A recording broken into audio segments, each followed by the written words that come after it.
The air in Julian Vance's Tribeca penthouse was always 5 degrees too cold, a necessary condition, he believed, for clarity of thought. Outside the 70-foot wall of glass, the Hudson River churned, reflecting the relentless, sterile geometry of the Manhattan skyline. At 38, Julian, the CEO of Aion, a private enterprise blurring the lines between aerospace and biotech, wore his tailored charcoal suit like armor. He watched the ticker on the financial news channel announce a minor, almost irrelevant, regulatory roadblock for Aion's latest public funding round. He didn't blink. The real crisis wasn't public. It was silent, encrypted, and displayed on a separate, hardened steel monitor embedded in his desk. It was an alert confirming an unauthorized data probe into the deep structure logs of Project Apex, his life's work. Miles away, cloaked in the comforting, low-lit chaos of her university office late at night, Dr. Elena Reyes gripped a cheap ceramic mug. Her long, straight dark brown hair was pulled back tight, revealing the exhaustion etched around her eyes. At 34, she was Aion's former lead biometric scientist, and the guilt she carried tasted like copper. She watched the progress bar crawl painfully slow across her screen. She wore an emerald silk blouse under a practical black blazer, professional attire that felt increasingly like a costume for a crime she was preparing to commit. She needed the data. She needed to prove what Julian was really doing with the $1.2 billion she helped him raise. The firewall she was trying to penetrate was one she had personally built.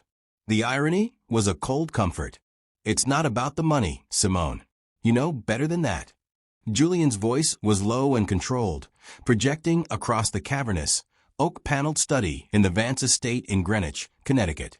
He stood before his estranged wife, 36-year-old Simone Vance, who sat rigidly on an antique velvet chaise. Her wavy honey-blonde bob caught the soft light from the chandelier, and the diamond and emerald choker around her neck felt like a subtle, suffocating chain. She looked impossibly fragile in a pale gray cashmere sweater.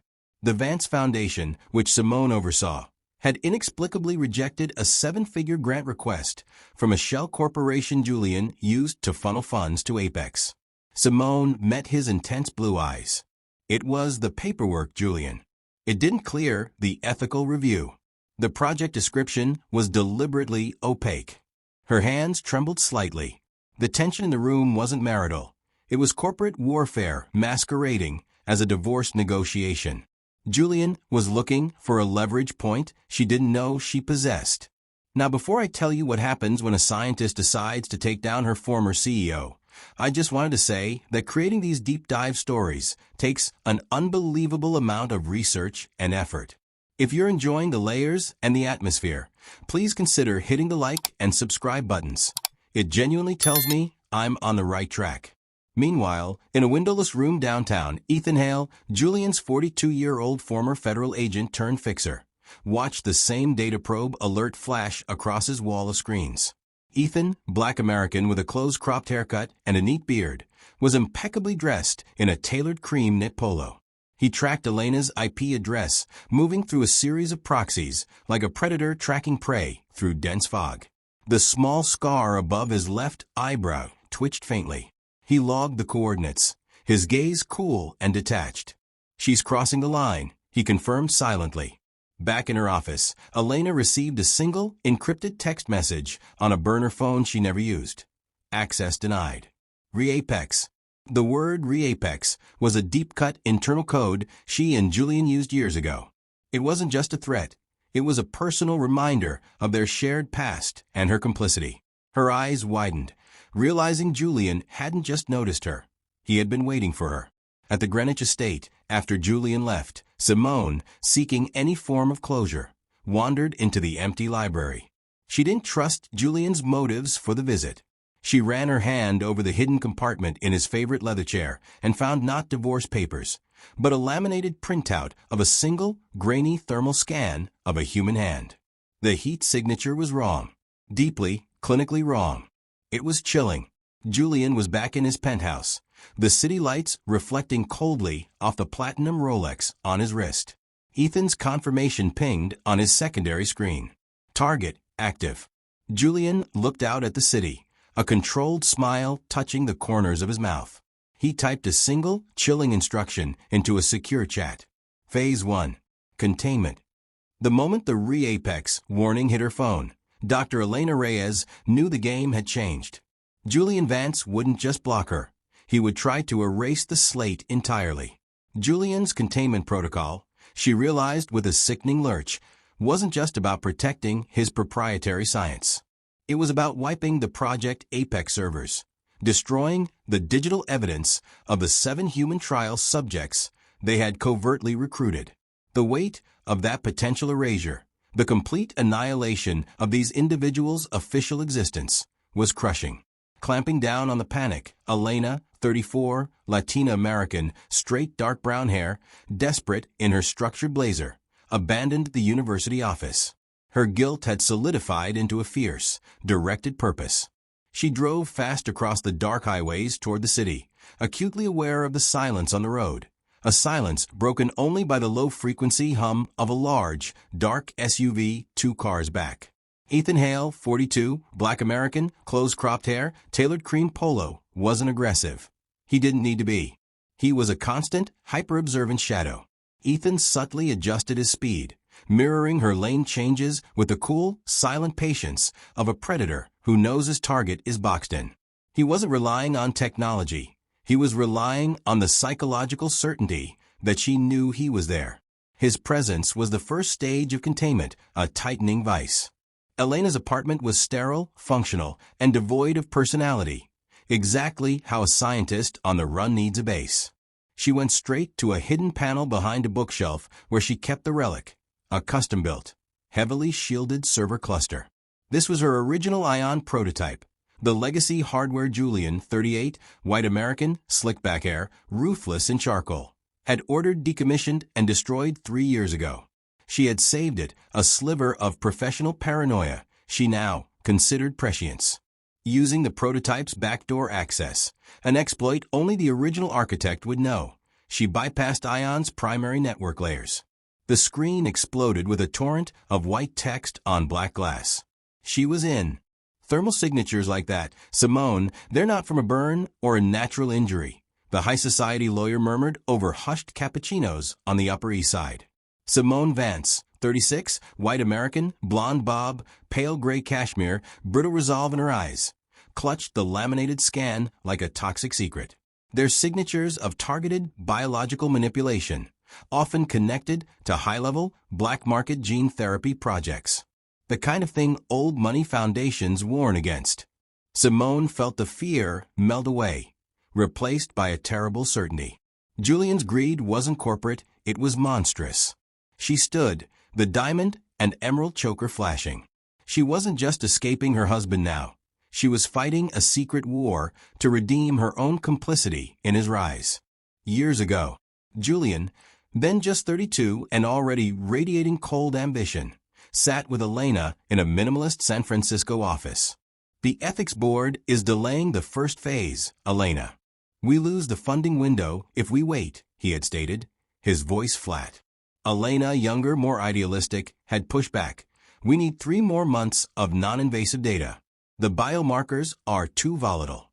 Julian had simply stared at her, the intense blue, eyes like ice. Volatile means breakthrough. You manage the risk, doctor. That is why I pay you. He hadn't asked her to lie. He had asked her to manage the truth until it became irrelevant. The memory now was a sharp reminder of the invisible line he had trained her to cross. Back in her apartment, the backdoor access seemed to succeed. Elena's console flashed data segment 1 extracted. Relief washed over her for a second, then shattered. The data was encrypted with a novel, impossible key. Worse, a counter protocol activated instantly. The backdoor didn't lead to the core server. It led to a sophisticated honeypot subnetwork that had automatically locked down her own shielded prototype, turning her only path out into a cage. The last message that flashed across the screen wasn't from a script. It was a personal line of code Julian had written. The architect is trapped. Ethan Hale, sitting patiently in the surveillance SUV, watched the spike in network activity die abruptly. His internal code analyzer flagged the counter protocol. Level 3 lethality. This protocol wasn't containment, it was designed to silence the user, a fatal system overload. Ethan looked at the coordinates of Elena's apartment, a deep cynicism momentarily replaced by a flicker of conscience. He owed Julian, but he hadn't signed up for murder. He reached for the dashboard emergency scrambler, an unsanctioned move that would expose his own location. The split-second decision was made. The air in Elena's apartment crackled.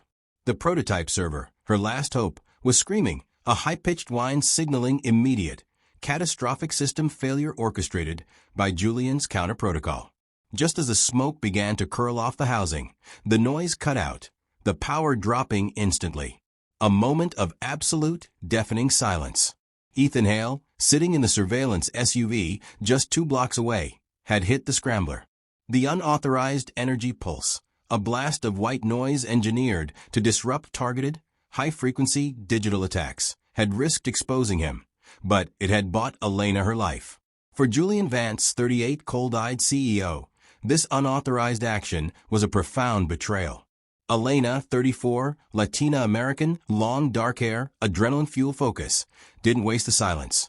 The emergency scrambler had short-circuited the protocol but fried the data channels, severing the network connection. She had 30 seconds before the backup power initiated and Julian, in his charcoal suit, regained control. She yanked a cold, shielded drive from the prototype, grabbing the last file segment before smashing the server cluster violently with a heavy, steel paperweight. The custom-built unit, years of her life and guilt, sparked and died with a final, toxic hiss. The digital tether was cut. She had to move. Now.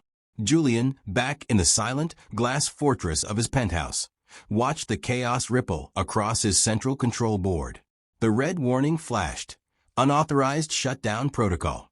Source, unknown, proximity Tribeca. He didn't need to know the source's name. Only Ethan Hale, 42, the fixer, neat beard, tailored clothing, had access to that specialized scrambler technology, and only Ethan would be close enough to pull the trigger. Julian's intense blue eyes narrowed, the pathological need for control giving way to a white-hot, focused rage. The betrayal wasn't the loss of data, it was the psychological wound of a trusted asset going rogue. Just as Elena reached the ground-floor parking garage, moving like a ghost through the late-night shadows, a dark, familiar SUV blocked her path. Ethan stepped out, calm and utterly silent, his scar above his eyebrow prominent in the low light. He didn't speak, didn't draw a weapon.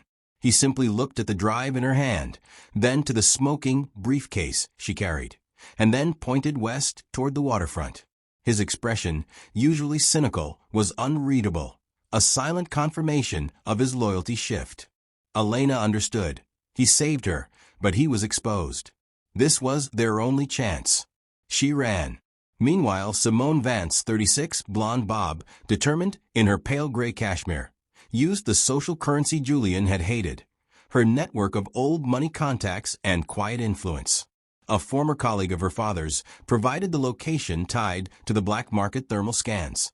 An exclusive, clinically clean clinic hidden in the Bahamas, operating under the benign umbrella of an experimental wellness retreat. The clinic specialized in radical longevity treatments, a perfect, dark shadow for Aion's biotech. Simone realized the threat wasn't just the subjects. The Apex project was far closer to home than she thought. She had to find the wellness retreat ledger. Elena, now racing through the empty pre-dawn streets, found a quiet bench overlooking the river and inserted the shielded drive into her secure laptop. The single file was not biometric data or a manifesto, but an audio log, short and heavily clipped. Julian's voice, cold and clinical, was clearly recognizable. The beta run is scheduled. Target acquisition, Midtown East. We need a clean dispersal profile. No residue, Hale. A clean dispersal profile. Midtown East. A clinical term for a highly non-clinical action, and the mention of Ethan's name confirmed the depth of the fixer's prior involvement. Elena's heart hammered. Apex wasn't just offshore research, it was being applied in Manhattan. Back at Elena's apartment building, 3 unmarked black cars screeched to a halt. Julian's primary security detail swarmed the lobby. They found the rec server still warm, smoking faintly. On the console, Ethan had left a small, folded piece of paper. It was not for Elena. It was for Julian. In Ethan's precise, angular handwriting was a single chilling instruction. We negotiate now. The terms change. Julian received the immediate transmission of the note's photo, the screen lighting up in his control room with a final confirmation of his world fracturing. Julian Vance, 38, CEO, impeccably dressed in charcoal. Didn't scream or break things when his plans were disrupted. He just grew colder. In the center of his penthouse, surrounded by technology designed to anticipate and control the world, he initiated a secure, highly compressed video link to Ethan Hale, 42, fixer, grim-faced in the surveillance SUV.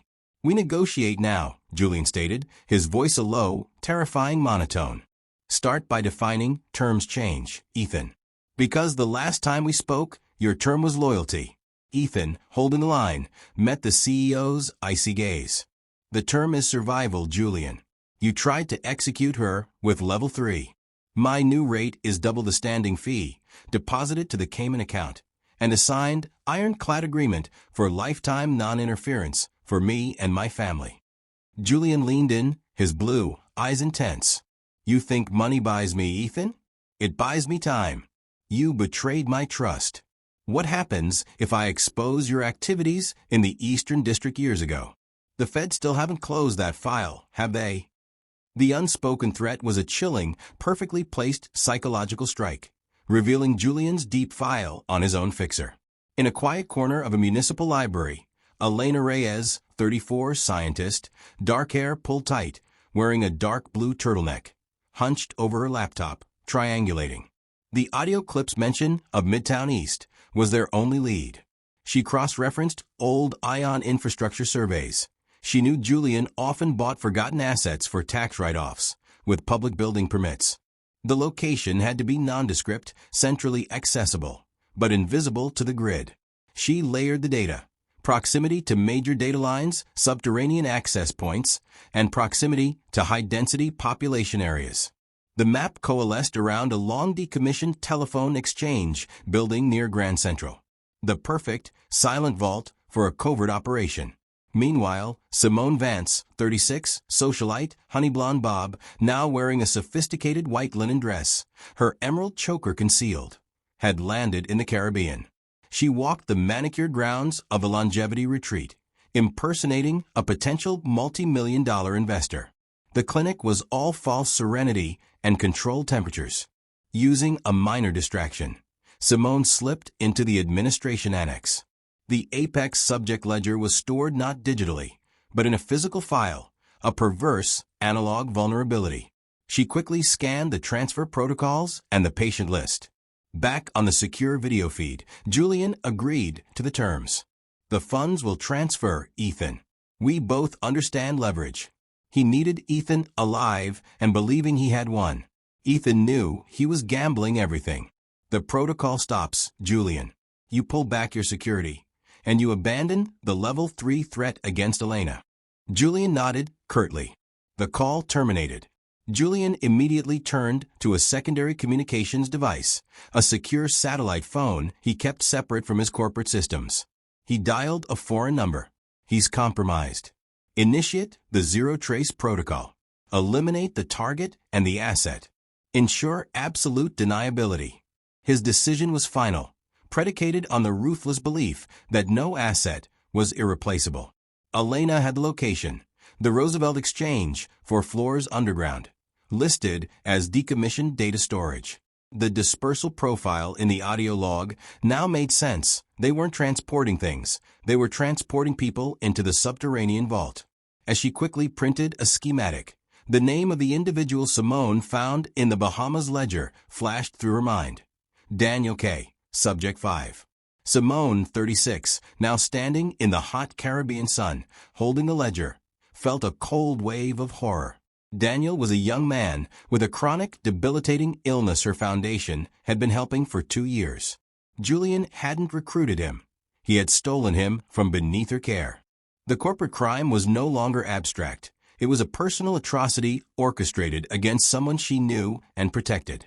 Elena stared at the schematic, the urgency now suffocating.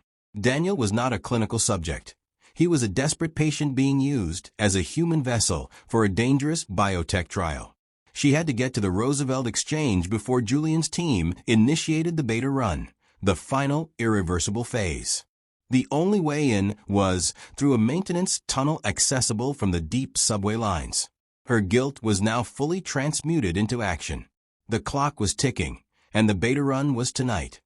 The air in the maintenance tunnels beneath Midtown East was thick with a metallic scent of damp concrete and old electricity. Elena Reyes, 34, scientist, dark blue turtleneck, carrying only a tactical flashlight and the shielded drive, moved through the subterranean maze, the distant rumble of the subway trains vibrating through the floor. She was moving blind, guided only by the schematic she had printed, a ghost map of a forgotten Manhattan lair. The physical security for the Roosevelt Exchange was archaic, relying on massive, manual blast doors and pressure sensors. A deliberate choice by Julian Vance, 38, CEO, still controlling the operation from his cold penthouse, to bypass digital monitoring protocols. She knew she was exposed, but her guilt over Daniel K., Subject 5, had stripped away her fear. Above ground, Julian received confirmation that his deep cover asset, an elderly, invisible man who had spent decades maintaining the exchange, had received his final, untraceable instruction. Zero trace activation confirmed. The asset, operating from an auxiliary control room deep within the exchange, initiated a cascade of manual, mechanical failsafes. Heavy, hydraulic blast doors sealed the access points, and the high-frequency jammer came online, wiping out all cellular signals for a one-block radius. The world outside the exchange was now utterly deaf to the horrors unfolding inside. Just as the jammer activated, Elena's burner phone screamed to life, a single fleeting, half-second burst of signal. It was Simone Vance, 36, socialite, her voice frantic over the choppy connection. Elena, the subject, Daniel K. He has a severe blood clotting disorder. The treatment will kill him. Don't let them activate phase 2. Then silence. The signal died.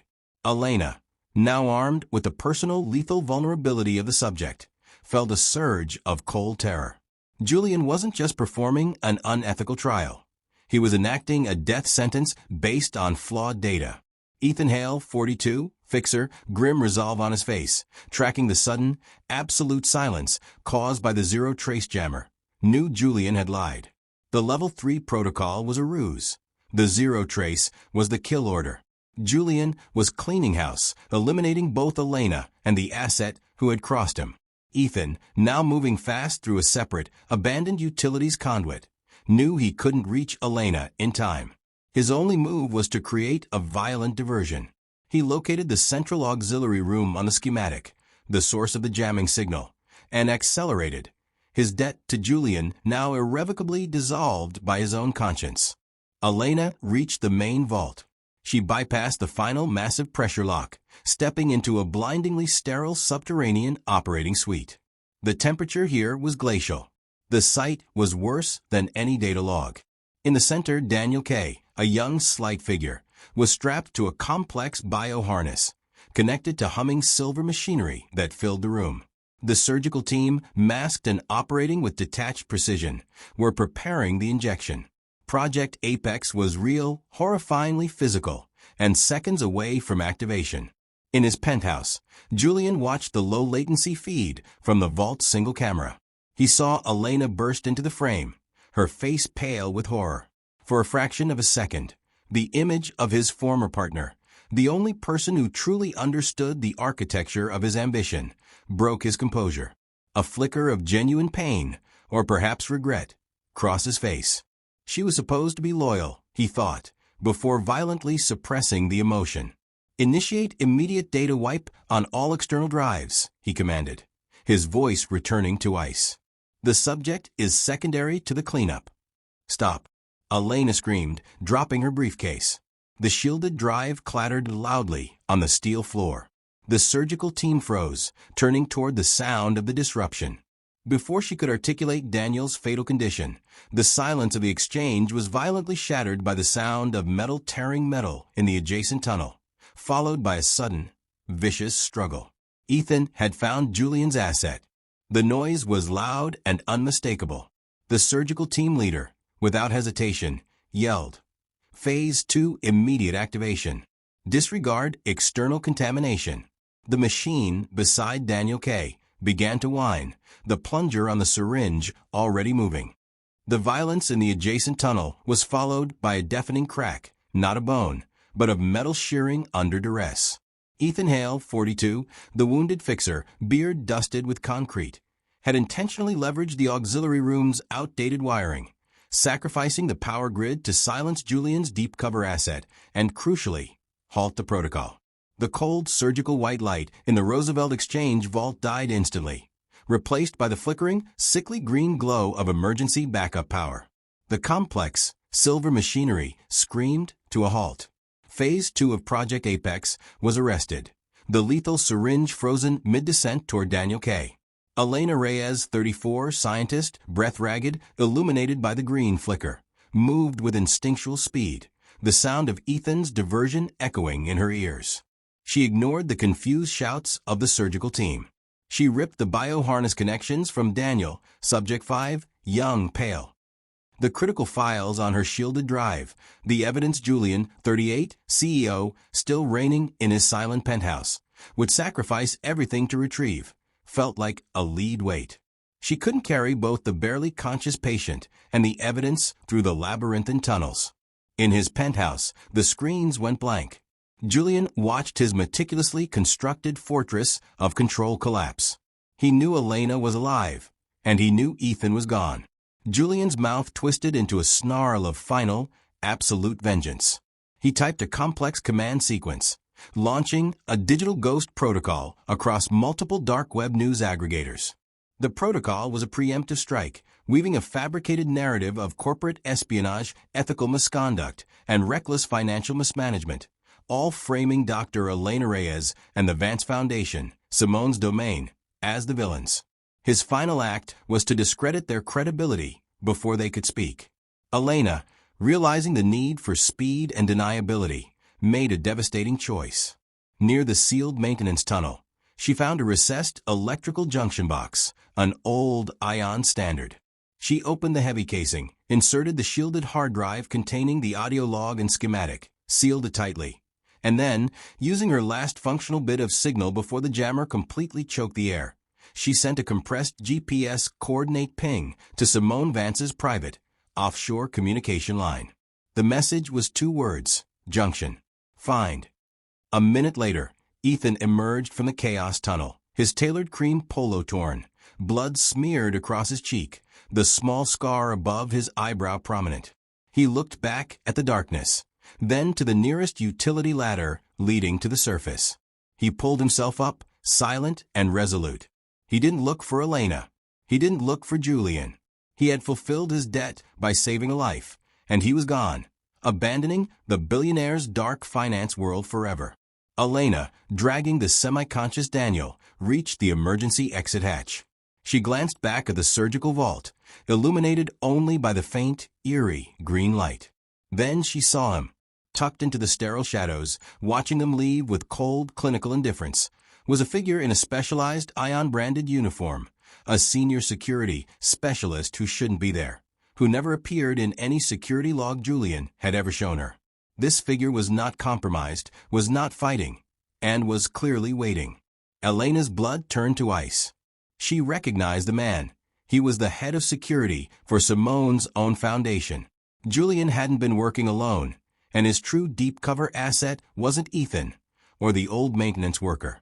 The whole conspiracy, the foundation's grant rejection, the access to Daniel's personal data, the ability to move freely across seemingly disparate organizations, had all been facilitated by an accomplice operating from within Simone's circle.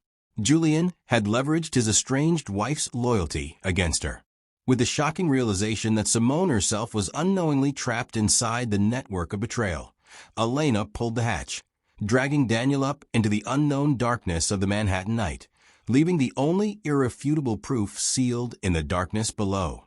If you want to see the fallout from that chilling final moment and find out who the real traitor is, remember to like and subscribe for more stories from the dark side of wealth.